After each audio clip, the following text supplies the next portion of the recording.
நிலையை பாருங்களேன். உங்க நிலை தான் உலகத்தில் இருக்கிற எல்லா நாட்டினுடைய நிலையும். அதாவது பொதுத்துறையை பொறுத்தவரையில் அது பிரிட்டன் ஆகட்டும், அமெரிக்கா ஆகட்டும், எந்த நாடாகட்டும், எல்லா இடங்கள்லயும் கான்ட்ராக்ட், எல்லா இடங்கள்லயும் கேஷுவல், எல்லா இடங்கள்லயும் அவுட் சோர்சிங். யார் அவங்க? மிக குறைந்த கூலிக்கு வேலையில் எடுத்துக்கொள்ள கொள்ளையடிக்கப்படக்கூடிய அவர்கள் யார்?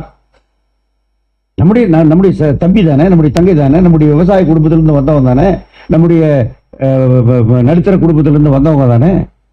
அவர்கள் தான் இந்த கஷ்டத்தை அனுபவிக்கிறார்கள். கிராமங்கள்ல விவசாய தொழிலை மட்டும் சார்ந்திருக்கிற விவசாய கூலி தொழிலாளி என்கிற அந்த வகையே இப்போது குறைந்து விட்டது, அற்று போய்விட்டது. கிராமப்புறத்து தொழிலாளி என்பவர்களாக அவர்கள் மாறிவிட்டார்கள் என்பதுதான் கட்சியினுடைய நிலை.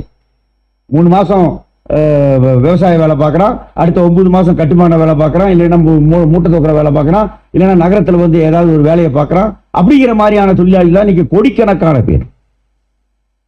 அந்த மக்கள் இன்னைக்கு என்னடா இப்படி நான் இடம் விட்டு இடம் பெயர்ந்து நான் அங்க போய் இப்படி இன்னைக்கு நீ வெளி மாநிலங்கள்ல இருந்து வரக்கூடியவர்களா நீங்க பாத்தீங்கன்னா 11 பேருங்க பெங்கால்ல இருந்து வந்தவன்.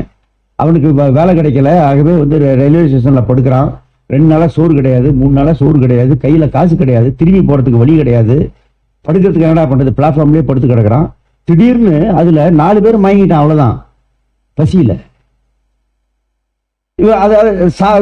கிட்ட போயிட்டான், யமலோகத்துக்கு கிட்ட போயிட்டான். பசினால, பசி கொடுமையினால யாரோ பார்த்து அவன் தூக்கடா, எல்லாத்தையும் தூக்கடா ஆஸ்பத்திரியில கொண்டு போனா, ஆஸ்பத்திரியில போய் ஒருத்தர் செத்தே போயிட்டான், சோறு இல்லாமலே செத்தான். பெங்கால்ல இருந்து 11 பேர்.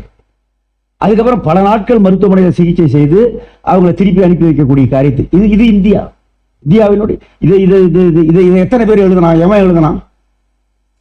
இப்ப வந்ததுதான், இப்ப போன மாசம் வந்ததுதான் அது. இது இது இது நமக்கு தெரிகிற விஷயம் தெரியாது. அப்ப இப்படிப்பட்ட இந்த மக்கள் இந்தியாவிலேயே நம்முடைய மாநிலங்கள்ல இருந்து அல்லது நம்முடைய மாவட்டங்கள்ல இருந்து சென்னைக்கு, மாவட்டங்கள்ல இருந்து பெங்களூருக்கு அல்லது இது போன்ற நகரங்களுக்கு வேலை தேடி வரக்கூடியவர்கள், வேலை தேடி அவர்கள் படக்கூடிய கஷ்டங்கள், இப்படிப்பட்ட இந்த விஷயங்கள். நீங்க கான்கிரீட் கார்டுன்னு ஒரு புத்தகம் இருக்கு, தமிழ்ல இருக்கு. அது 1890களில் எழுதப்பட்ட புத்தகம். மே தினம் என்பது, அந்த வரலாறு என்பது உருவாவதற்கான போராட்டங்கள் மூண்டெழுந்து நடந்து கொண்டிருந்த பின்னணியை வைத்து எழுதப்பட்ட ஒரு புத்தகம். இன்னைக்கு நம்ம என்ன பார்க்கிறோமோ கிட்டத்தட்ட அதே தான். இடம்பெயர்ந்து போக வேண்டிய கட்டாயம், இருக்கிற வேலையை இழந்து இன்னொரு இடத்துக்கு ஓடி போகிற கட்டாயம், போகிற போது பசியோடு பட்டினியோடு எல்லா நெருக்கடியோடும் போகிற கட்டாயம், வீட்டு பெண்களையே அவருடைய மானத்தையே காப்பாற்ற முடியாத கேவலம், இப்படி வரிசையாக அந்த கஷ்டங்கள் முழுவதையும் அந்த புத்தகம் சொல்லும். கடைசியில சோசியலிசம் மாற்று என்று சொல்லும். நீங்க இப்ப என்னன்னா, இது போன்ற இந்த விஷயங்கள் நம்முடைய மக்களுக்கு நிறைய கொண்டு போய் சேர்க்க வேண்டி இருக்கிறது. இது சேர்க்கலன்னு வச்சுங்களேன், ஒரு சின்ன தோல்வி வந்தோடனே இவனுக்கு தொங்கிடுவான். ஒரு சின்ன பின்னடை வந்தோடனே அப்படியே அவ்வளவுதானா, இப்ப ஒண்ணு ஆவாதா என்ற ஒரு எண்ணம் வரும். இப்ப நீங்க கூட நீங்க அடுத்த தேர்தலில் திமுக ஓட்டு போட மாட்டேன்னு ஆரம்பிச்சிருங்க. இப்ப பேச விட்டா திடீர்னு ஆகி போச்சுன்னா போச்சுரா.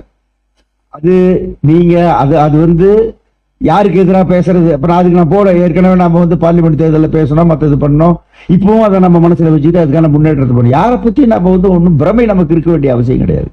யாரை பத்தி நமக்கு ஒன்றும் பெரிய இதெல்லாம் இருக்க வேண்டிய அவசியம் கிடையாது. அதே நேரத்துல தனியாகவே உன்னால் செய்ய முடியாது என்பதையும் நீ புரிந்து கொண்டு, நமக்கு அடிப்படையான எதிரிகளை எப்படி சந்திப்பது, அதற்கு யாரை சேர்த்துக் கொள்வது, யாரை பிரித்து விடுவது என்பது குறித்த தந்திரமும் இல்லாமல் போனால் நாம் வெற்றி பெற முடியாது, நாம் முன்னேறி போக முடியாது என்பதையும் சேர்த்து வைத்து நாம் நம்முடைய இயக்கத்தை பற்றி நாம் சிந்திக்க வேண்டும்.